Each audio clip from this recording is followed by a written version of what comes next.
quick update. Gerald's up there shingling. As you can see, it's pretty amazing. It's about 11:30 in the morning. We got the old plastic flat roof removed. And we're sheeting it with 1/2-inch plywood, painted on one side. It's going to act as a ceiling for their sitting room inside. Everything is turning out amazing. So we'll have this all done today. Tomorrow we'll do the front, we'll be done the house. Tomorrow will be an early day.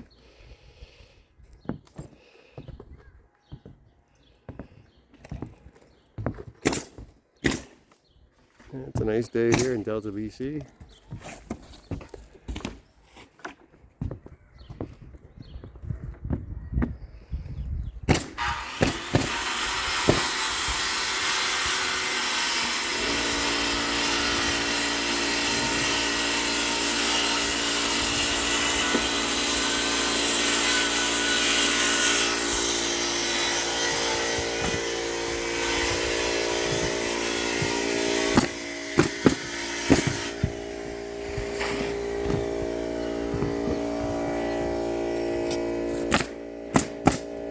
So keep you posted.